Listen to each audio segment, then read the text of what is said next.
just when you thought it was safe to. Oh God, it's in 3D. You scared me, fucker. I wasn't expecting you to do that. Ooh, okay. I'm like, shark! Lights, camera, rolling, action.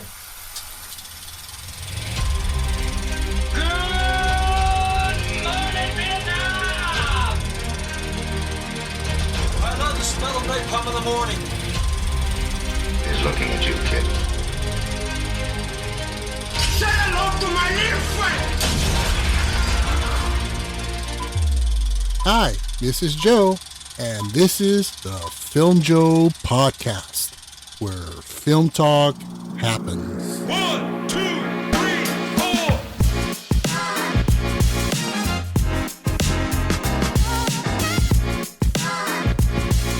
Hi, I'm Joe, and welcome to the Film Joe Podcast bonus episodes. I'm Joe. I'm Daisy. And this week we continue our bonus series on the Jaws franchise. So, first one, what do you say? Was what? It was freaking amazing. It was a masterpiece. You can't get any better than that. And Jaws, and Jaws 2 was, it was pretty. It was all right. It was a typical horror movie. I dug it. Yeah, it kind of slid a little bit, but it was still enjoyable. Yeah. So now we're going on to the third. So here we go. Ooh. So of course, even though Jaws 2 was generally panned by critics, it made a ton of money, which studios love. So naturally, the producers, they got on the phone and they called Bruce the Shark to come back into action for a third outing. So yeah, and instead we got fucking Flipper. Yeah, oh my God. So check this out. So originally, Zanuck and Brown, they produced the first two films. And I guess they were kind of tired of it in the sense that, we said what we had to say, and let's just try something different. So they proposed that the third film be a spoof, kind of like Airplane. Oh, Lord. Yeah, and it was going to be called Jaws 3 People 0. I'm dead serious. This is what they were going to go with. And the studio was on board with this. They went so far as they started casting. They had Bo Derek, Richard Dreyfuss. They were ready to jump on this. Oh, really? Yeah. Joe Dante, the director of Gremlins and The Howling, he was set to direct. So it was a go. To be honest, I would have preferred to watch it as a spoof. And that actually sounded good. I think so too. And it's never too late. They can still do this. But this, so again, they were on track for this, but this was until Steven Spielberg got wind of it. Oh, Lord. And he wasn't too crazy about it. Because keep in mind at this point, this was 78 or around there? Right. And no, not 78. What year did Jaws 3D come out? 83. So by 83, Jaws was already a masterpiece. It was a classic. It was renowned. So I guess he felt that this would just sully the image or the name of Jaws. So he was pissed. He went to Universal and to Sid Sheinberg and told him, "You do this, and I will never make another movie for Universal Studios ever again." Ooh. So I can imagine. Yeah, so we know how that went. Otherwise we would not have had Schindler's List, the Jurassic Park movies, E.T. So they definitely said, okay, fuck it. They backed off. And so they went on ahead and they went more traditional. And so they ended up bringing in director Joe Alves. Joe Alves, he was the production designer on the first film, and he did second unit work on Jaws 2. Right. So they figured, okay, this guy knows what he's doing. He's been in this environment. He can do this. Well, obviously he wasn't paying attention. No, apparently not. He's a great second unit, production designer. Apparently, yeah, so. I'm sure he is. But good Lord, yeah, he definitely missed the mark on this one. So they went on and they decided to go with 3D because 3D was kind of trending. It was kind of gimmicky at the time. So they decided to go 3D. And this was inspired. It was a short film that came out in 1978. It was called Sea Dream. And yeah, it was like a 10, 15-minute short film that was, I guess it was made for Marineland, which was a theme park out here in California and in Florida. I remember hearing about that place. Yeah. Yeah, it was like a Sea World. Uh huh. And so they were inspired by this short 3D film that was made. It was filmed at Marineland in Florida. And the rest is history. And we just go from there. And that's why it's set in Sea World, because that was also the inspiration. Yeah. Yeah. For some reason, it kind of reminded me of kind of like a Jurassic Park, but with fucking a shark, Yeah, a 3D shark. Oh, God. a bad 3D shark. Oh, gosh. All right. So what do you say we jump into this? All right, let's go. So on the Film Joe scale, we're going to rate this on a scale of 1 to 10, 3D dolphins. Okay. So threw me off, man. All right. So here we go. Just when you thought it was safe to... Oh, God, it's in 3D. 1 terrified you like nothing you have ever experienced when it captured your imagination and tapped your fear like no movie before it. Then, just when you thought it was safe to go back in the water, 2 continued the legend and spread the fear. Next summer, nature's most terrifying creature takes on an all-new dimension in an all-new adventure. And for the first time, the terror of Jaws will not stop at the edge of the screen.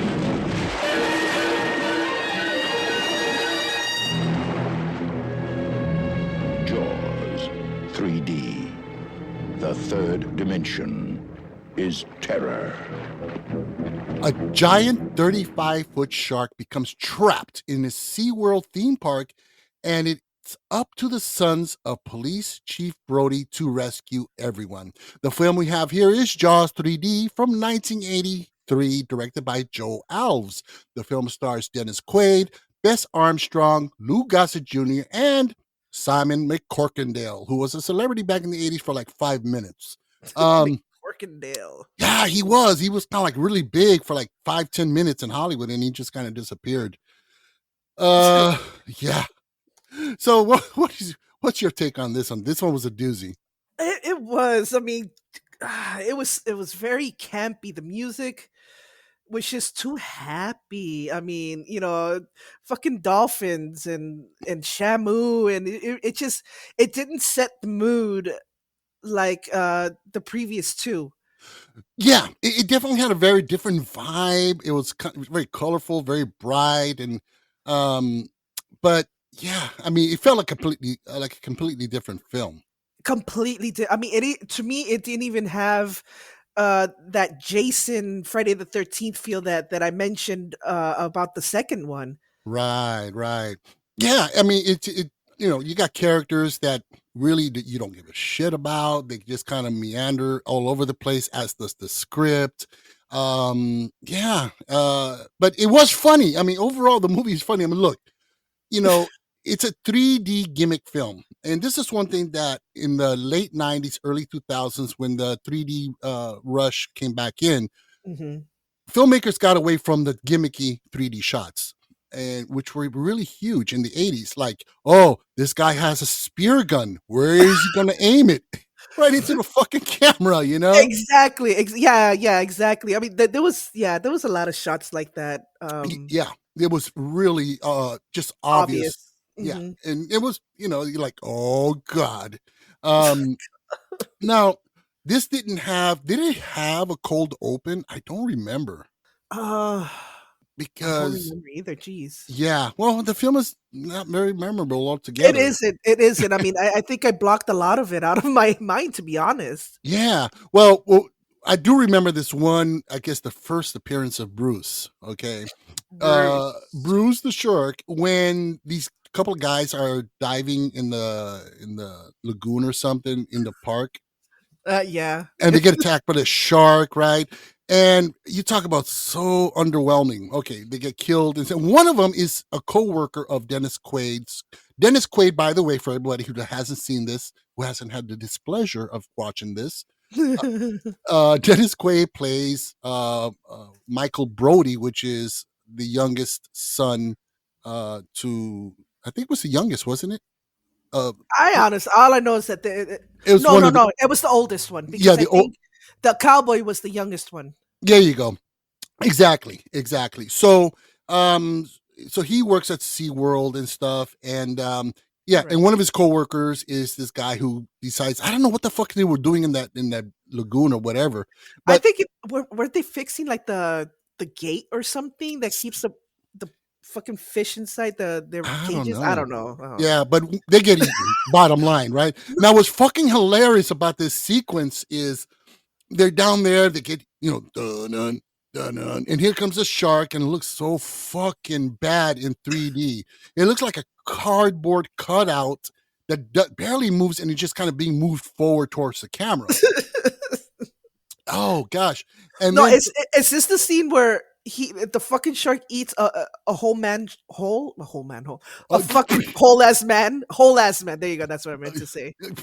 something like that. I think so. That shit was funny. I'm sorry. It's fucking hilarious. So he finishes, and this is at night. He finishes killing these two, right? So what does the shark do? Don't leave any evidence. So he goes back to the surface and destroys the raft and sinks the raft, makes it disappear. Oh, okay, yeah. Now I remember the scene. Yeah. Got to get rid of the evidence, right? He fucking ate the raft. He ate the raft.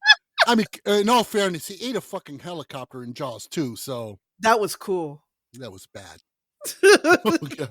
Oh gosh. And but again, going back to the really gimmicky 3D shots, I mean, you have the shots of like floating fish heads, floating arms, and oh my god, they're really, really fucking bad. And here's a little side note.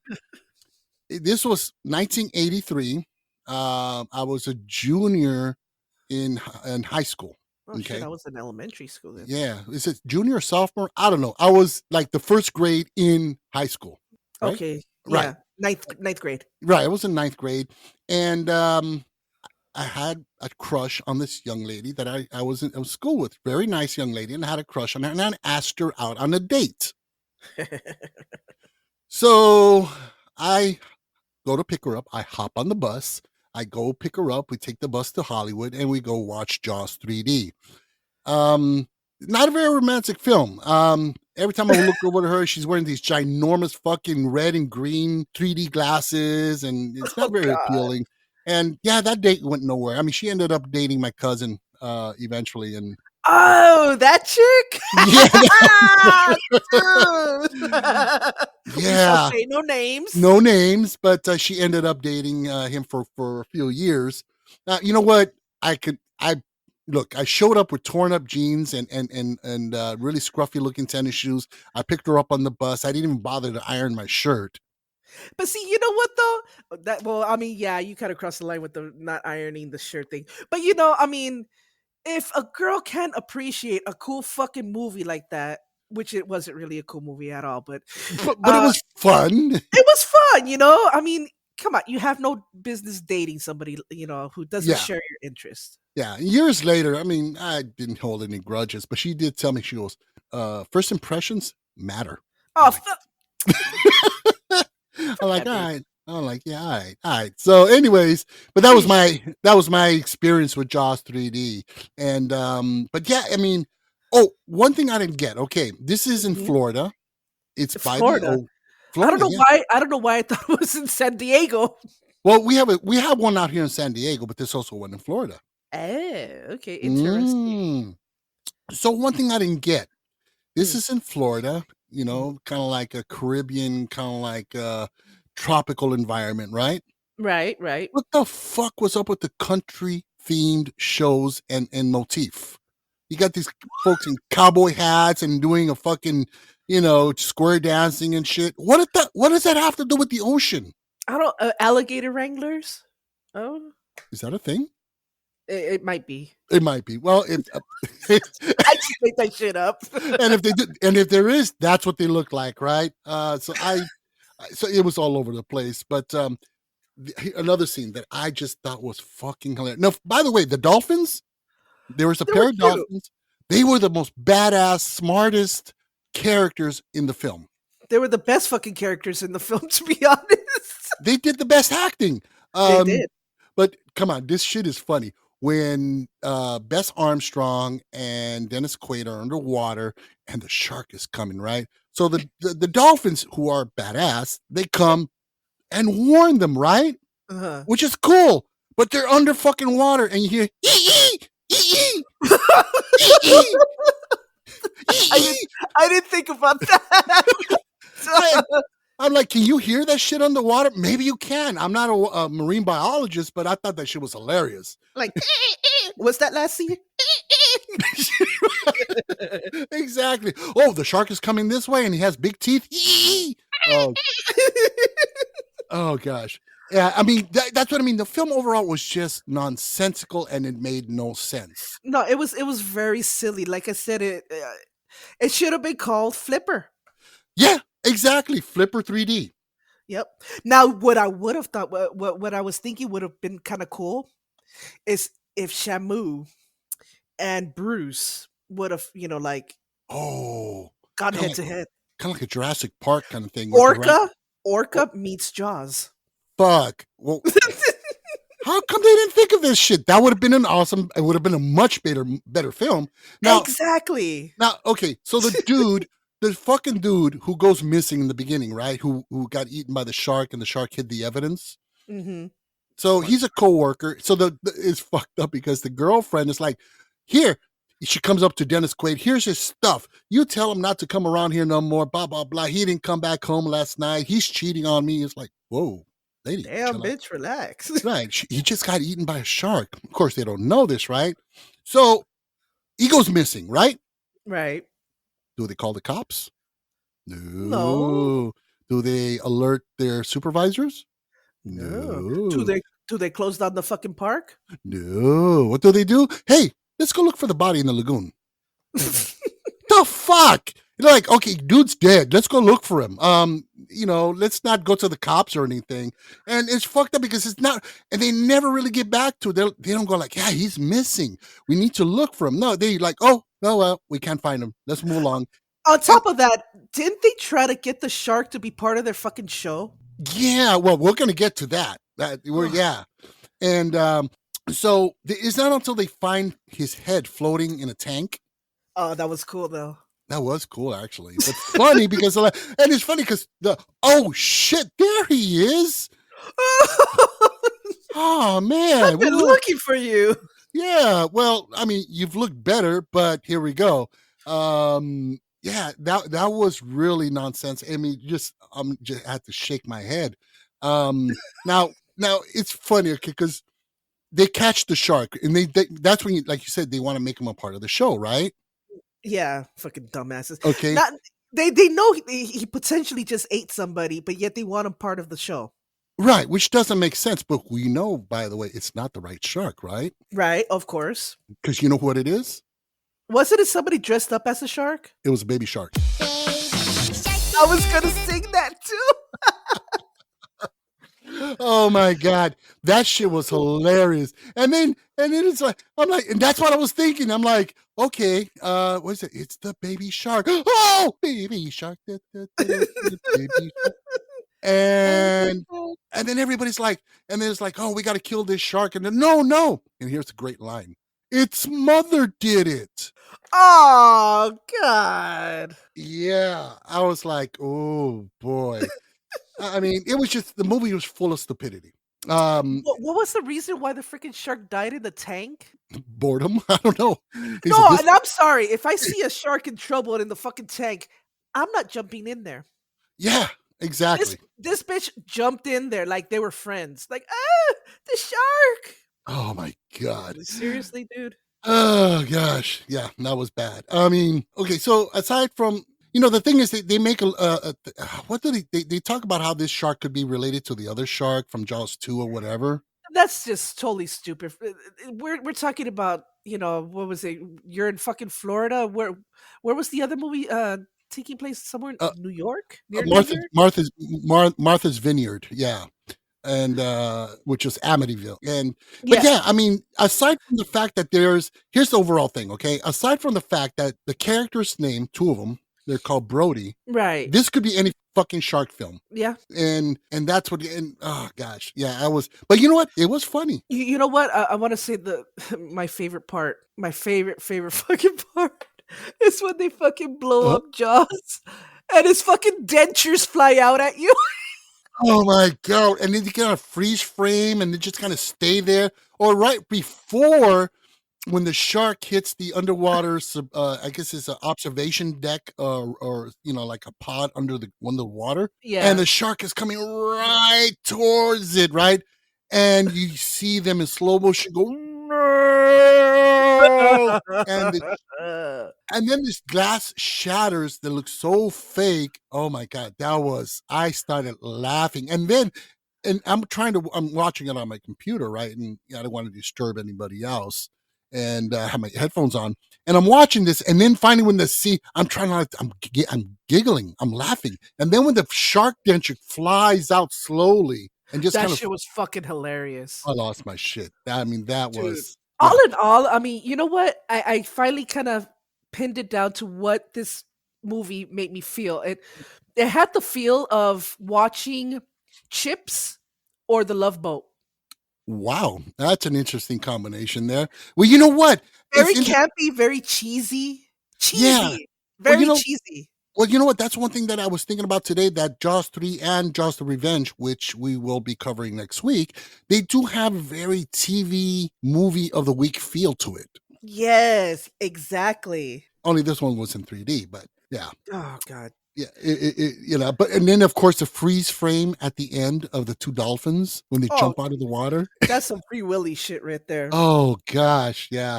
Now some behind the scenes, Roy Scheider, he played, of course, Chief Brody in the first two films, Mhm. and he laughed at the thought of coming out in Jaws 3. He said, he basically said, not even Satan can make me do this. I don't blame him. Yeah. So what he did was to basically escape being contractually obligated to do this film. He accepted an offer from Columbia Studios to do a film called Blue Thunder. Oh, well, hell yeah, he fucking scored with that one. Yeah, which was a great film, which we definitely, I covered it, I think season 1, but we got to cover that one again. It's a good one. Yeah, I know that's one of your favorites right there. Oh, it is. It definitely is. And one thing that's kind of interesting also in that shot at the end, of course, when the shark explodes, which Mhm. was really fucking bad, as we just mentioned, the entrails that fly out of the, in the screen in 3D, they're actually brown leather ET dolls. No fucking way. Oh, yeah. I mean, I mean that I thought that was kind of cool. I mean, I can imagine, being in the theater and watching all the fucking Bruce guts coming at you. That's Oh. kind of cool. But they killed it with the fucking teeth. oh God, that was, man. Like I said, you know what? I could say I was lucky to have been able to watch this firsthand in the theater in 3D. Oh yeah, And 3D was the shit back in the day. yeah. And it was hilarious. People were laughing their ass off in the movie theaters. It was funny. Now, Dennis Quaid, who I really like Dennis Quaid in a lot of films that he's done. I mean, I like his Oh work. yeah, I love him. But even he knew how bad this fucking movie was, because he said that pretty much every frame that he was in, Uh-huh. he was high on coke. No way. Yeah, he was like, I'm gonna coke this up and really make something happen out of this. It was Damn, that's crazy. yeah, yeah. And so let's get into the budget and the numbers of this. This is gonna be interesting. Yeah. The budget at the time was about $18 million, which is about $56.8 million today. Mm-hmm. And the box office was about 88 million, which is about $277.9 million in today's money. So it made money. It did really, really well. Oh yeah, I mean, you put together 3D and Jaws, people are gonna flock to the theaters. Oh yeah. And it was a huge summer. I mean, we had Superman 3, we had Oh, two, Superman 3, that's another one that sucked. yeah, that was bad. We had 2 James Bond movies, we had Psycho 2. It was just a huge summer. Return of the Jedi was out that summer. Oh, beautiful. I Yeah. remember, you know what? I remember us going to see that movie. Yeah, at the United Artists Egyptian Theater on Hollywood Boulevard. Yes, freaking awesome. Oh, it was beautiful, beautiful. And so it was a great summer. So for Jaws 3D to make that kind of money it did in such a packed summer schedule, that was pretty impressive. Yeah, exactly. So let's go with some reviews and some scores on this. Oh, this is gonna be fun. So Roger Ebert and Gene Siskel both called it one of the worst sequels of the year. And it was. And there was a lot of sequels that summer. So yeah, it was Ooh, horrible. even worse than freaking Superman 3. Yeah, I think so. I think so. IMDb sitting at 3.7, Metacritic 27, Rotten Tomatoes, the critic score 11%. Ouch. And the audience score of 17%. And Letterboxd 1.8 stars out of 5. Man. Yeah, it was Yep. quite a stinker on both levels, but it made money, and that's why, because it did. That's why we have a 4th episode in our bonus series. So, It's like, we fooled we'll you. see. Come see it again. Oh man. So okay, so let's give our ratings on this. You go first. Okay, what are we rating it on again? We're going 3D Dolphins. 3D Dolphins. All right, so Yes. yeah. This movie, it was cheesy. It should have been made for fucking TV because that's the way it looked. That's the feel that I got from it. It was not scary at all. It was funny, which totally. The whole purpose is, Jaws. Scary. And it was not. It defeated the purpose. I'm gonna give it. I'm gonna give it 3D, 3D. Dolphins. Okay. All right. That's pretty generous. I was thought being it was nice just ridiculous. because I like the fucking Dolphins. Yeah, that's probably where they got my extra point. So I mean, it was ridiculous. It was horrible, laughable. The FX work was just atrocious, and it wasn't even near. I'm not going to even say in the same universe or the same, solar system as Jaws. This was really, really bad. So my rating on the Film Joe scale, I'm going to go 2 out of 10 3D Dolphins. Yep. I agree, man. Yeah, it was garbage. It was bad. So yeah. Oh man. So with that being said, what do you say? What do you say we start winding this one down? Okay, yeah, let's do that.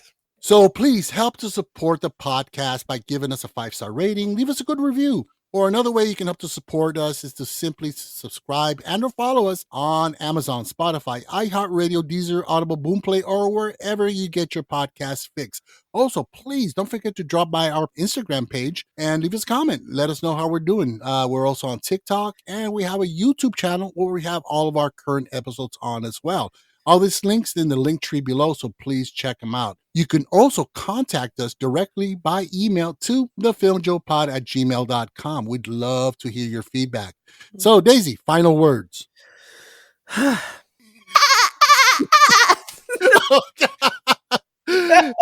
there you go, folks. Dolphin talk. So join us next week as we conclude our adventures with Bruce the Shark in Jaws: The Revenge. Dun, dun. So with that being said, I'm Joe. I'm Daisy, And this is the Film Joe Podcast. where film talk happens.